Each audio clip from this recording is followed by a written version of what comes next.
Alors, pour cette table ronde, nous accueillons Patrice Maniglier et Gianni Gastaldi. Jean-Yves Girard nous fait la gentillesse de rester à la table pour participer aux échanges qui suivront. Le premier temps de cette table ronde qui consistera à une présentation de quelques éléments relatifs au rapport entre les images et les idées ou les intuitions et les concepts. Présentation proposée par Gianni qui a suivi les 2 jours de colloque et qui discutera avec Patrice Maniglier donc dans ce premier temps. Et puis ensuite, il y aura une session de discussion entre les participants à la table ronde et avec vous. On pourra prévoir aussi un petit moment d'échange avec la salle. Voilà. Bien, Gianni, Patrice, je vous laisse la parole. Bien, merci David. Alors, pour disons, amorcer cette discussion autour de quelque chose qui serait un rapport entre, je n'ose pas dire logique à côté de Jean-Yves Girard, mais enfin quelque chose comme une sorte de, je dirais, de mécanique peut-être, il faudrait dire plutôt d'un côté et de l'intuition de l'autre. Donc y a-t-il quelque chose comme une mécanique de l'intuition?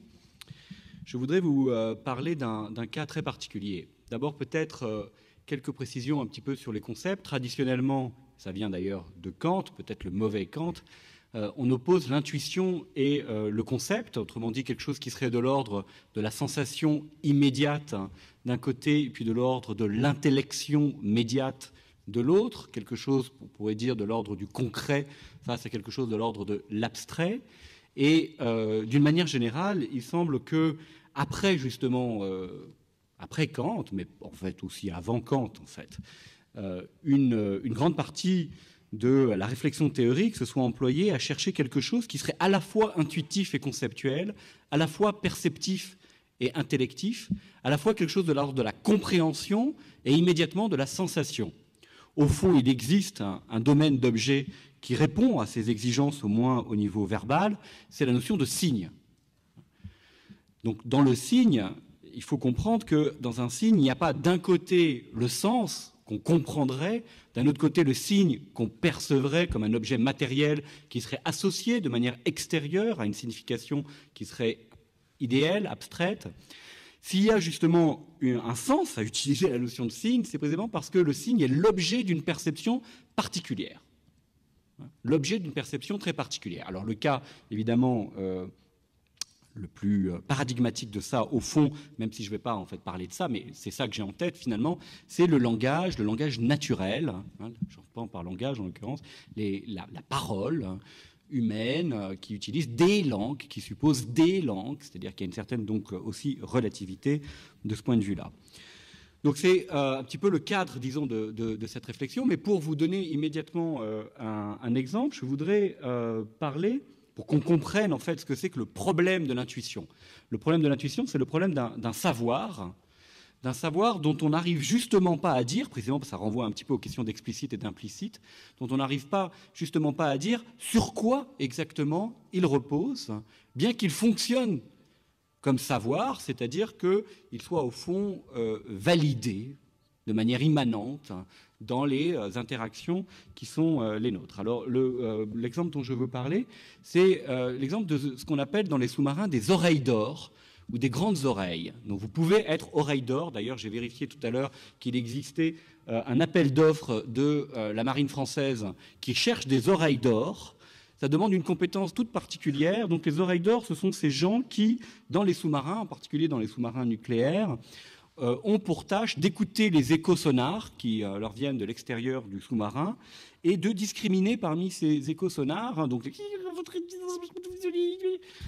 ceux qui renvoient à des mines anti-sous-marines ou des baleines, des rochers, d'autres choses. Et donc c'est une compétence extrêmement précieuse, c'est la raison pour laquelle on les appelle les oreilles d'or, puisque la sécurité en fait du navire, en grande partie, dépend d'eux. Est-ce qu'on a la possibilité d'avoir accès à une petite vidéo? Bon, donc je vous le fais. Puis, comment vous savez que dans un côté c'est une mine anti-sous-marine, de l'autre en fait c'est juste une baleine? Donc on a demandé aux oreilles d'or d'expliquer en fait comment ils le savaient. C'est-à-dire qu'ils marchent, ça marche, ils arrivent à discriminer les deux. Bien sûr, ils commettent des erreurs de temps en temps, mais en fait, pas très peu même, très très peu. Et pour d'ailleurs réduire cette marge d'erreur, en fait, on a eu comme projet d'automatiser ce savoir, cette compétence, et donc de transférer cette compétence à des machines. Pour ça, on a utilisé ce qu'on appelait à l'époque des systèmes experts. C'est un modèle qui date au fond des années 60, qui était très à la mode dans les années 60. De quoi s'agit-il? En fait, on demande à une personne compétente, on utilise ça aussi en médecine, etc., on demande à une personne compétente de nous donner la liste des critères qu'elle utilise, par exemple, pour reconnaître un objet, une maladie, etc. Donc là, on a demandé aux oreilles d'or comment ils reconnaissaient.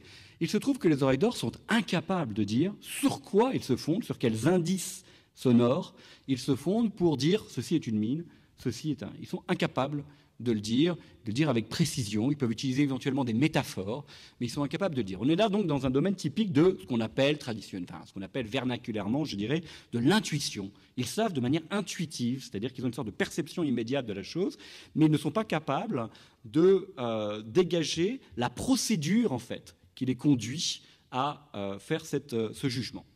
Autrement dit, on a une opposition entre d'un côté ce qu'on appelle un savoir explicite, de l'autre côté un savoir-faire. D'un côté, un savoir déclaratif, donc on est capable d'énoncer les choses. De l'autre côté, au contraire, eh bien justement, un savoir pratique, comme on dit. Alors, est-ce que ça veut dire qu'il faut abandonner l'idée selon laquelle il y aurait une sorte de rationalité, de mécanique qui fonctionnerait derrière? Non, sans doute que non, et c'est là justement, je crois, un des grands enjeux finalement de la philosophie moderne, c'est-à-dire en effet de chercher quelque chose comme le logos, on va pas dire la logique, on va dire le logos de l'intuition.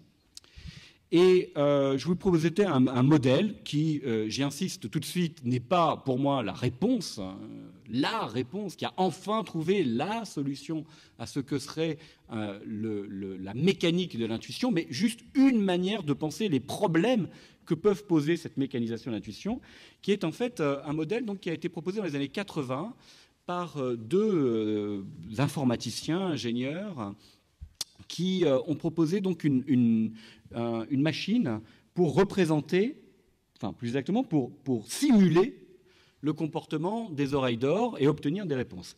En fait, c'est donc un objet qui vient d'une famille de modèles qu'on appelle, donc, qui était très à la mode dans les années 80, donc c'est ancien et dépassé, mais qui est intéressant du point de vue, je dirais, philosophique, parce qu'on voit comment ça marche. C'est-à-dire, qu'est-ce qu'on ne pouvait pas faire? On ne pouvait pas, en fait, on n'a pas trouvé une manière on n'a pas trouvé une formule qui permettrait de rassembler toutes les fonctions qui correspondraient aux courbes de fréquence, qui seraient des courbes de fréquence qui correspondraient à des mines anti-sous-marines d'un côté, par opposition à ce qui ne serait pas des mines anti-sous-marines. On n'a pas trouvé en fait une sorte de formule globale permettant de mettre dans un cas toutes les courbes et dans un autre toutes les autres. Donc une liste de critères permettant, ou de marques, comme on pourrait dire, permettant d'identifier les objets, les mines anti-sous-marines et seulement les mines anti-sous-marines. Toutes les mines anti-sous-marines et seulement les mines anti-sous-marines. Ce qu'on a fait, en fait, c'est qu'on a donc une première couche de ce qu'on appelle une couche de neurones qui sont caractérisés par des valeurs d'activation, donc une certaine quantité, si vous voulez, qui ont la capacité ensuite de transmettre cette quantité à une deuxième couche. Et puis, vous voyez, la troisième couche, il n'y a que 2 neurones. Ça veut dire, en fait, que 2 possibilités. Idéalement, il faut que ce soit, par exemple, activé d'un côté à 99% et de l'autre côté à 1, ou inversement. C'est autrement dit quelque chose qui serait statistiquement, oui ou non. C'est ceci ou c'est pas cela. Une réponse. Alors, donc le réseau procède en transmettant ça, mais en même temps, le réseau, en fait, a une capacité d'apprentissage. Donc, en fait, ça fonctionne par apprentissage. D'ailleurs, c'est un peu le point aveugle de ces modèles. C'est-à-dire qu'on leur soumet donc des courbes de fréquence, comme vous voyez en bas. Ils découpent, vous voyez, la courbe de fréquence en petits morceaux, de manière très arbitraire, en fait. On les découpe en petits morceaux selon le temps. Et puis, ensuite, il y a des connexions entre chaque neurone de la première couche, et puis qui transmettent une certaine valeur d'activation, qui transmettent au deuxième. Et en fonction des réponses qu'ils donnent, on dit oui ou non, c'est bon, c'est pas bon. Tu as une bonne réponse, tu n'as pas une bonne réponse. Et il y a une règle, peu importe la règle, mais elle est intéressante, mais peu importe, il y a une règle qui permet en fait de corriger en fonction donc de l'écart entre ce qui aurait dû être la bonne réponse et ce qui a été la réponse donnée, qui permet de corriger les connexions synaptiques, c'est-à-dire en fait les relations entre les neurones de la première couche. C'est-à-dire que c'est par pure proximité. Si votre neurone de droite est activé à telle valeur, la neurone de gauche va être activée à telle valeur. Si la connexion synaptique est de telle valeur, eh bien la transmission entre les deux va être particulière. Donc on va recabler en quelque sorte le réseau. Et en fait, ce recablage, à partir d'un certain nombre de tentatives, permet effectivement d'obtenir des bonnes réponses. Alors, ce qui est intéressant dans ce modèle, c'est quoi? Ce qui est intéressant dans ce modèle, c'est qu'on ne sait pas toujours, on ne sait toujours pas, si vous voulez, quelles sont les propriétés globales des courbes que le réseau reconnaît. Il le découpe en petites valeurs et il l'analyse de proche en proche, localement, mais il trouve un pattern, il trouve un schéma, un format, enfin, non pas un format, c'est pas le bon mot, un motif, voilà, merci, un motif, il trouve un motif précisément qui correspond à ce qu'on lui demande. La beauté de la chose, si vous voyez, c'est que le modèle est capable d'extraire n'importe quelle différence, c'est un théorème en fait, on a montré, ce type de modèle est capable d'extraire n'importe quelle différence de n'importe quel contexte. Autrement dit, en fait, vous avez ici une sorte de modèle abstrait de ce que serait quelque chose comme une culture, donc une manière de dégager d'un contenu assez sale eh bien des distributions catégorielles, des catégories, qui sont effectivement des expériences qu'on a d'intuition. Donc nos intuitions, c'est ça, c'est une sorte de catégorisation rapide. Voilà en tout cas le petit exemple que je voulais vous proposer pour commencer.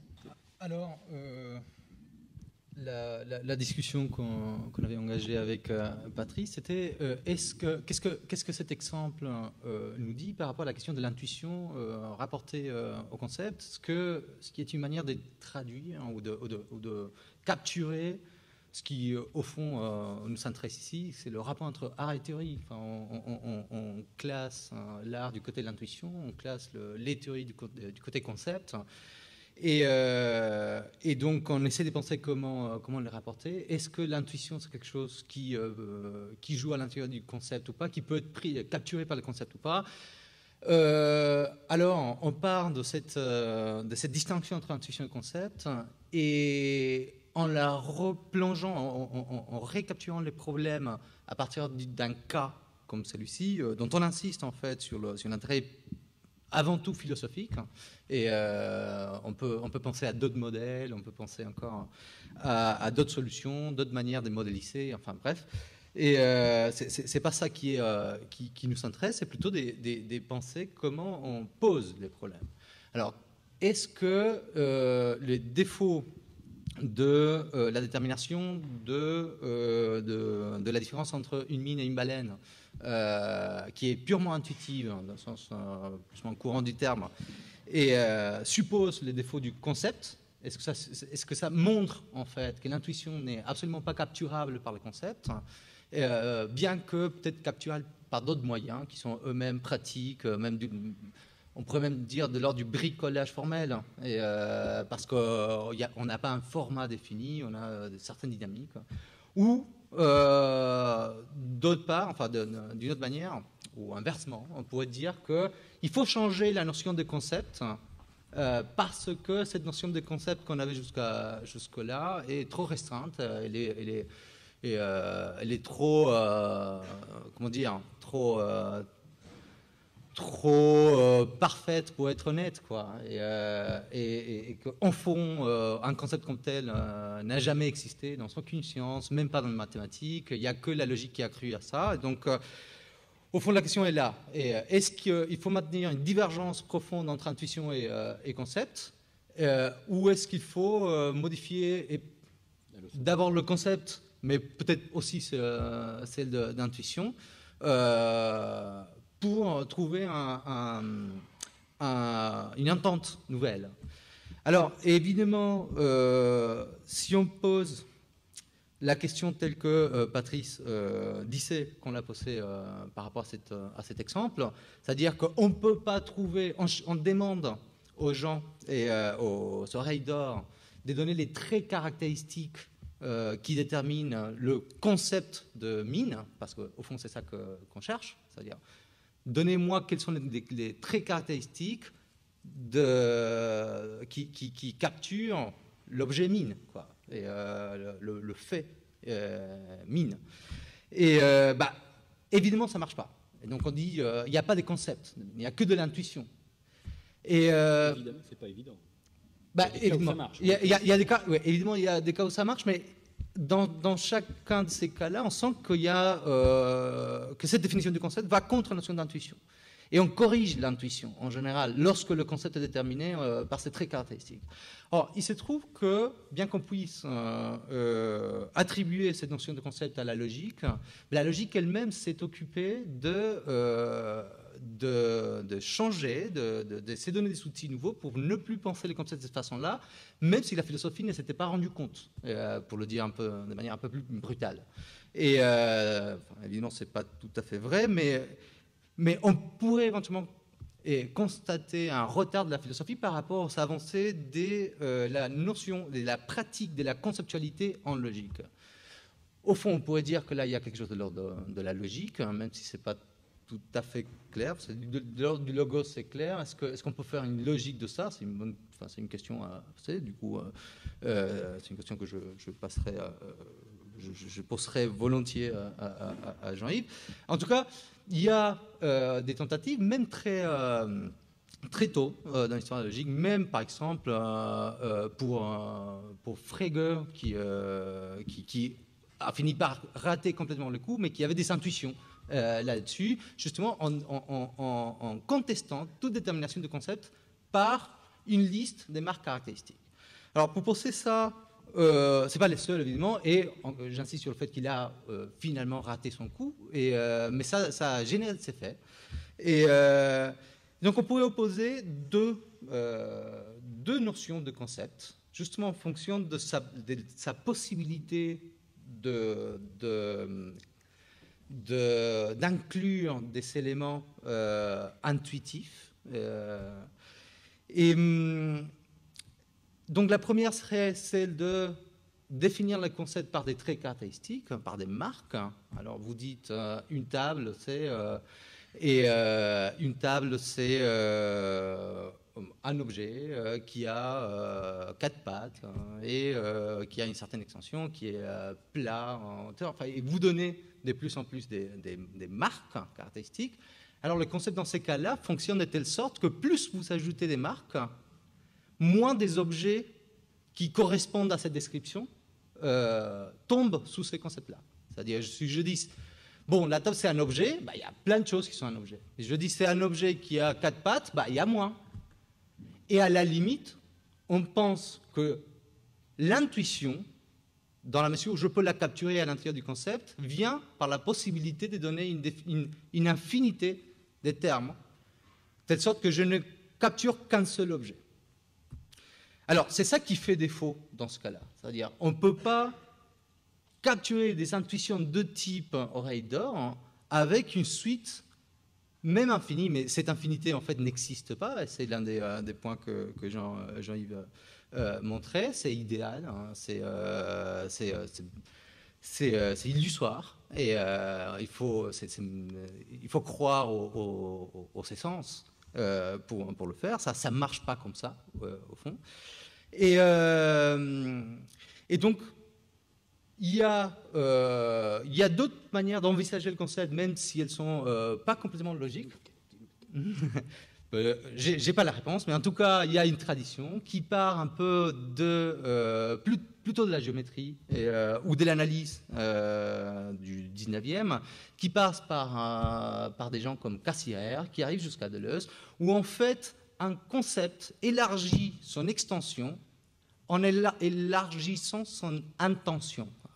Plus vous mettez des traits, plus il y a des choses qui tombent dedans.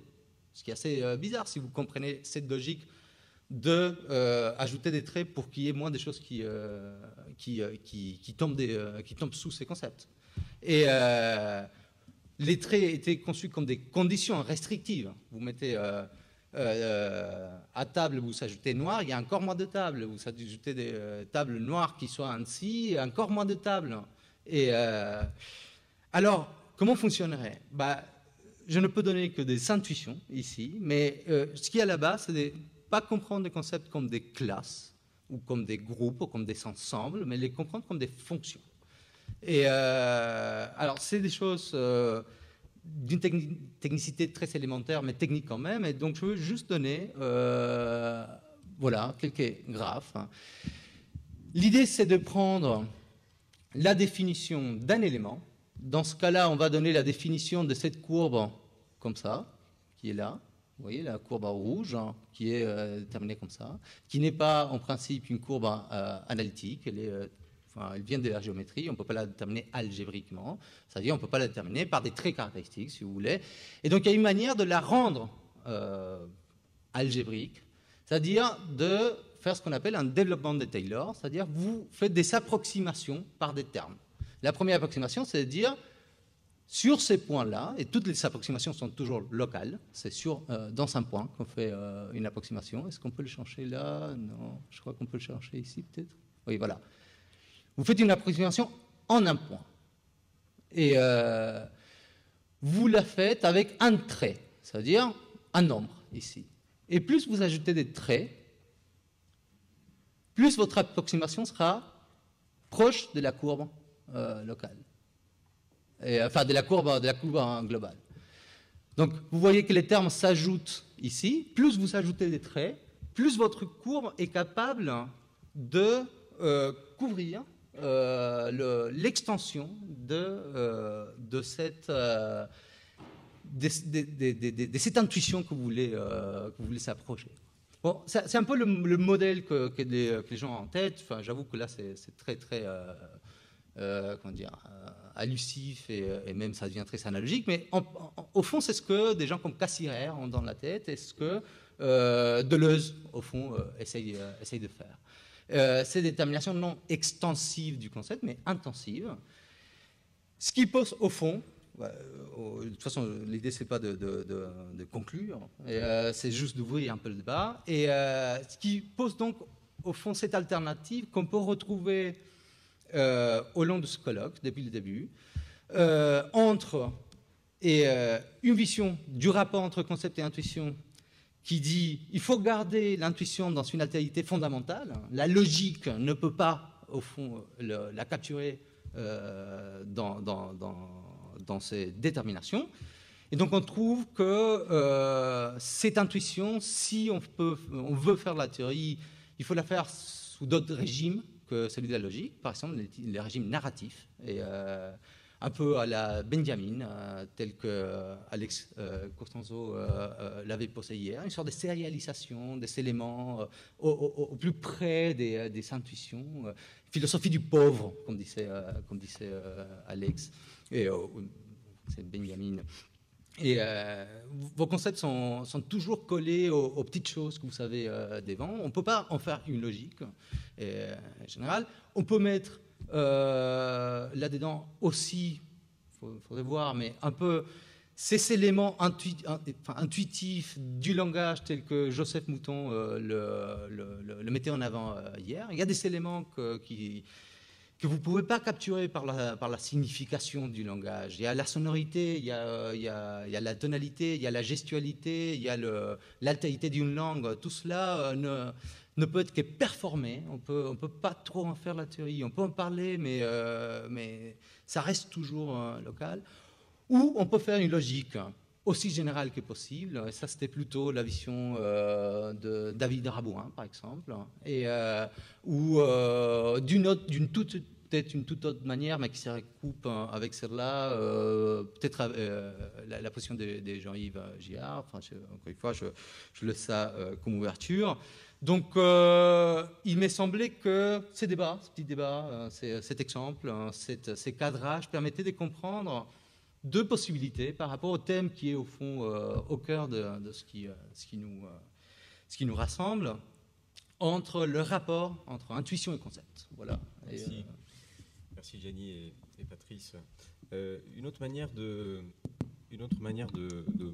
proposer une sorte de motion de synthèse, ou plutôt une présentation un peu des enjeux et des manières suivant lesquelles ils ont été traités au fond jusqu'à présent. Ça pourrait être aussi de revenir à la vieille question esthétique, tout simplement, hein, la question de la connaissance sensible.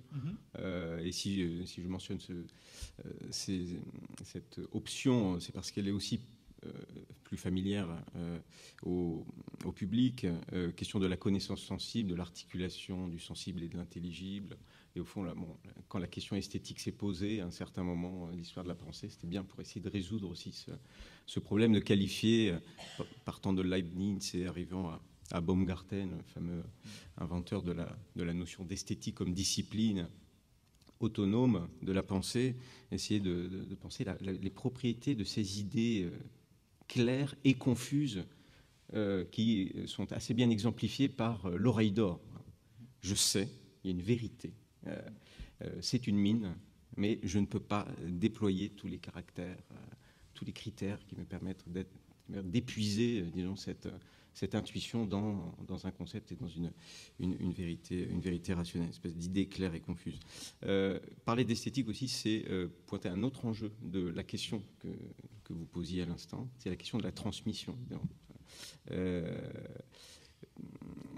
Et ce que permet aussi la question, poser la question en termes esthétiques, c'est aussi la rattacher à l'art comme possibilité de transmettre des expériences, mais aussi des concepts.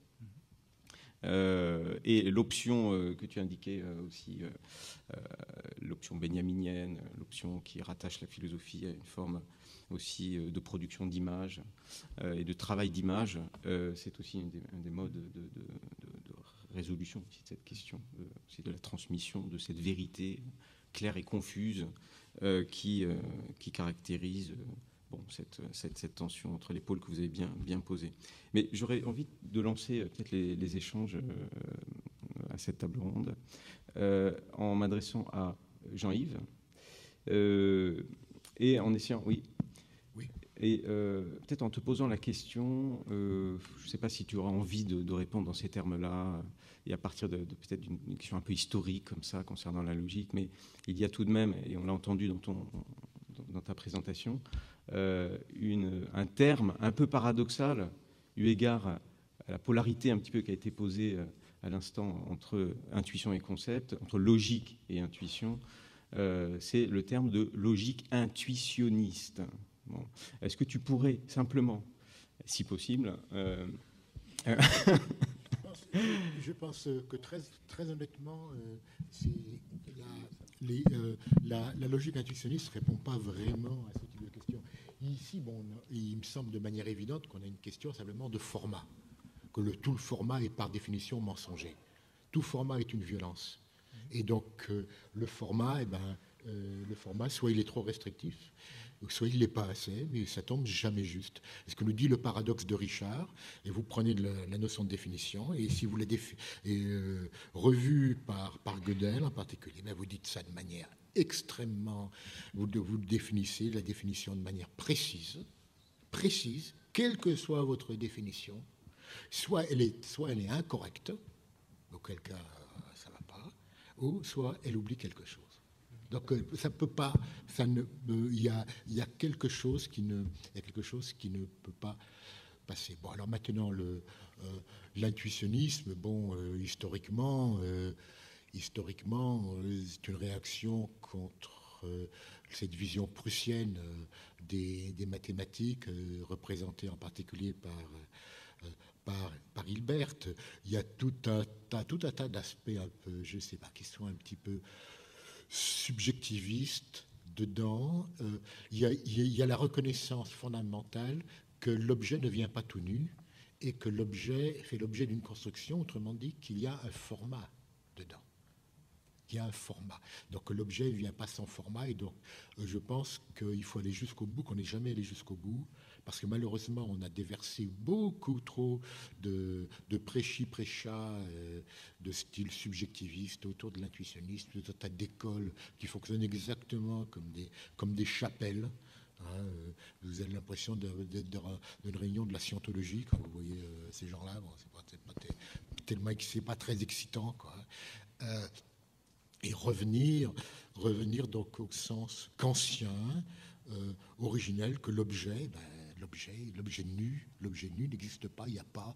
L'objectivisme est un mensonge. Donc il y a forcément un format, mais à partir du moment où il y a un format, il ne faut pas vouloir attraper. On ne peut pas attraper ce que c'est. Je ne connaissais pas cette histoire d'oreille d'or, mais c'est évident que c'est un truc qu'on ne peut pas attraper. On ne peut pas mettre dans un format n'importe comment. Ces oreilles, elles sont faillibles. Donc ça ne change rien. Mais une question que j'ai envie de vous poser qui porte sur en fait le statut de la perception dans le type, disons, dans une logique qui... Enfin, il me semble qu'il y a un problème sur la perception dans une logique de l'explicite. Enfin, quand on cherche à expliciter, c'est d'ailleurs le cas d'une certaine manière, effectivement, dans l'intuitionnisme, c'est-à-dire que si on construit directement à partir d'un objet... Non, ce n'est pas une logique explicite, l'intuitionnisme. Non, ce n'est pas une logique explicite, mais il y a un problème qui me paraît intéressant, en tout cas qui m'intéresse à moi, sur le problème du statut de la perception. Parce que il me semble que c'est quelque chose qui rejoint, par exemple, ce type de modèle, en fait, rejoignent des problèmes qui sont les vôtres, c'est-à-dire, c'est le problème, si vous voulez, du chèque. Parce que ici, justement, ce qu'il n'y a pas dans les modèles de ce type-là, ce qu'on n'a pas, c'est on n'a pas un stock de concepts tout fait. Vous voyez, on n'a pas d'essence éternelle, quoi. On n'a pas un stock de concepts tout fait dont on pourrait prédisposer et puis qu'on pourrait appliquer sur des réalités extérieures dont la singularité serait, pour ainsi dire, justement, sans format, complètement nue. Au contraire, ce qu'on a, c'est que si vous voulez reconnaître une mine anti-sous-marine, eh ben, chaque mine anti-sous-marine est une autre mine anti-sous-marine, est une nouvelle mine anti-sous-marine. Oui. Il y a une sorte de singularité le concept est enfoncé dans la singularité. Il y a quelque chose comme ça. Vous n'avez pas un concept de la mine anti-sous-marine. Il n'y a de possibilité d'avoir un concept, il y a une sorte de généralité, que justement par ce qui va lier dans une série la répétition des cas. Et il me semble que c'est quelque chose qui rejoint beaucoup ce que vous dites et quelque chose qui m'intéresse beaucoup dans ce que vous dites, c'est-à-dire le statut en fait de la répétition. C'est-à-dire une des choses que je trouve très intéressantes dans ce que vous dites, c'est bon, quand on a une formule A implique B.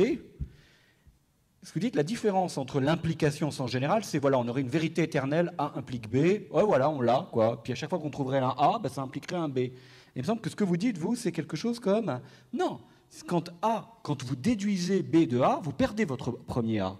Il va falloir recommencer sur un deuxième A et que l'identité de ce deuxième A, la série des A... C'est la logique linéaire. Et oui, mais ça, c'est quelque chose qu'on retrouve dans la distinction implication-déduction quand même, il me semble, si je vous ai bien compris ce que vous dites.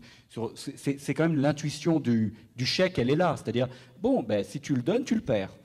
Et il y a quelque chose, je trouve, dans ce que vous dites qui rejoint ce problème. Et ce problème est très lié à à ces questions de perception ou de reconnaissance des objets sur lesquels on travaille. Et ça, c'est un problème qui me paraît intéressant parce qu'on voit qu'il n'y a plus vraiment cette opposition entre d'un côté le raisonnement, d'un autre côté la perception, qui est effectivement structurée, parce que tu appelles le moment de l'esthétique. Et depuis 2-3 siècles, au fond, les gens tournent un petit peu autour de ça. Ils cherchent à trouver un moyen de sortir de cette opposition entre, d'un côté, on a des règles pour raisonner, et puis d'un autre côté, on a des manières de se donner des perceptions sur lesquelles des objets sur lesquels on raisonne. Les règles de raisonnement, n'importe comment, elles ne veulent rien dire. La seule manière de fonder le raisonnement, c'est de dire que le raisonnement ne réfère qu'au raisonnement. C'est pour ça qu'il ne faut pas faire des règles de la logique, il faut faire la logique des règles. Bon. Donc, maintenant, on va essayer de comprendre comment ce truc-là fonctionne. La chose fondamentale, c'est évidemment pas la mine antipersonnelle, c'est la preuve. C'est-à-dire que c'est pas oui, il y a une mine, c'est le détail, la preuve. La preuve dont c'est quelque chose. Donc alors on peut appeler ça perception. Là, on est quand même assez loin de la logique. La logique donne juste. La logique, c'est une espèce de truc complètement abstrait, épuré. Il reste juste une espèce de squelette. La valeur de la logique, c'est justement comme on a enlevé toutes les contingences qu'on arrive à voir se dessiner des régularités. C'est un petit peu difficile de savoir. Oui, il y a la notion de. Ici, il y a effectivement l'impossibilité de trouver le bon format. Ça, on ne le trouvera pas. Et d'autre part, l'objet qui nous intéresse, c'est la preuve. C'est la preuve. Mais la preuve n'est pas séparée la preuve n'est pas séparable justement des objets. Ah non, c'est ça ce qui est nouveau, je veux dire. Sur quoi vous insistez, c'est ça. Mais ça, c'est une erreur. C'est une erreur typique de la pensée occidentale. C'est pas. Je pense que si on allait au Japon, on n'entendrait pas ça exactement. C'est pas vraiment dans la pensée orientale, cette schizophrénie. Bon, après, il ne faut pas faire du simplisme bouddhiste ou je ne sais pas trop quoi, du taoïsme. On évitera de faire ça, mais... Si je peux me permettre, Jean-Yves, tu affirmais tout à l'heure, et puis là on devra laisser ensuite la place à l'intervention suivante. Tu disais tout à l'heure, il n'y a pas de certitude. La certitude, c'est prussien. Il n'y a pas de certitude. Tu défendais, tu l'as dit explicitement, pour le coup, ton travail logique, ton travail de pensée logique aboutit à cette affirmation. Est-ce que je me trompe? Oui, bien sûr. Je parle non, excuse-moi. Oui, tu as une critique d'une certaine police de la pensée, l'idée de la logique comme police de la pensée. Donc, dans le sous-marin, par exemple, on n'a pas besoin de certitude au sens rationnel. On n'a pas besoin. Attends. Sophie à l'oreille. Attends. Il faut savoir de quoi on parle. Hein. On n'en a pas besoin, finalement, la certitude dans le sous-marin. Oui, on n'a pas de preuve. La logique est une chose tellement extrême qu'elle permet de poser les questions de manière épurée.